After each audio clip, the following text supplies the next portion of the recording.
বাংলাদেশে জন্মগ্রহণ করে ভুল করছেন, আসলেই ভুল করছেন। কারণ দেশে কোনো বিচার পাবেন না, আর কোনো বিচারও নাই। রামিসা যখন হত্যা হয়েছিল তখন রামিসার বাবাই বলছিল যে আপনারা তো বিচার করতে পারবেন না। আসলেই আমাদের দেশে যে আইন, এই আইন অনুযায়ী বিচার তো দূরের কথা, তাদের যে হত্যাকারী, আসল হত্যাকারী চিহ্নিতই করতে পারবেন। আসলে কি বলবো, যে রামিসার হত্যাকারী এখন আবার নতুন নাটক শুরু করছে।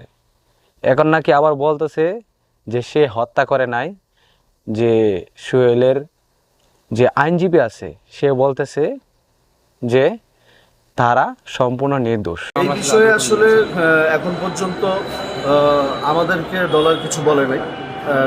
আপনাদেরকে কিছু বলেছে কিনা এই বিষয়ে আমাদের জানা নেই। আচ্ছা, আপনাদের কি আসামির সাথে কথা হয়েছে এখন পর্যন্ত? হ্যাঁ, আমাদের গতকালকে আসামির সাথে কথা হয়েছে, সে বলেছে সে নির্দোষ। ঠিক আছে, এই পর্যন্ত আমাদের কাছে মেসেজ আছে যে সোহেল আর সোহেলের স্ত্রী তারা সম্পূর্ণ নির্দোষ। তাহলে এই হত্যাটা করলো কে? ডলার। এখন আবার নতুন ইয়া করছে কি? ডলার।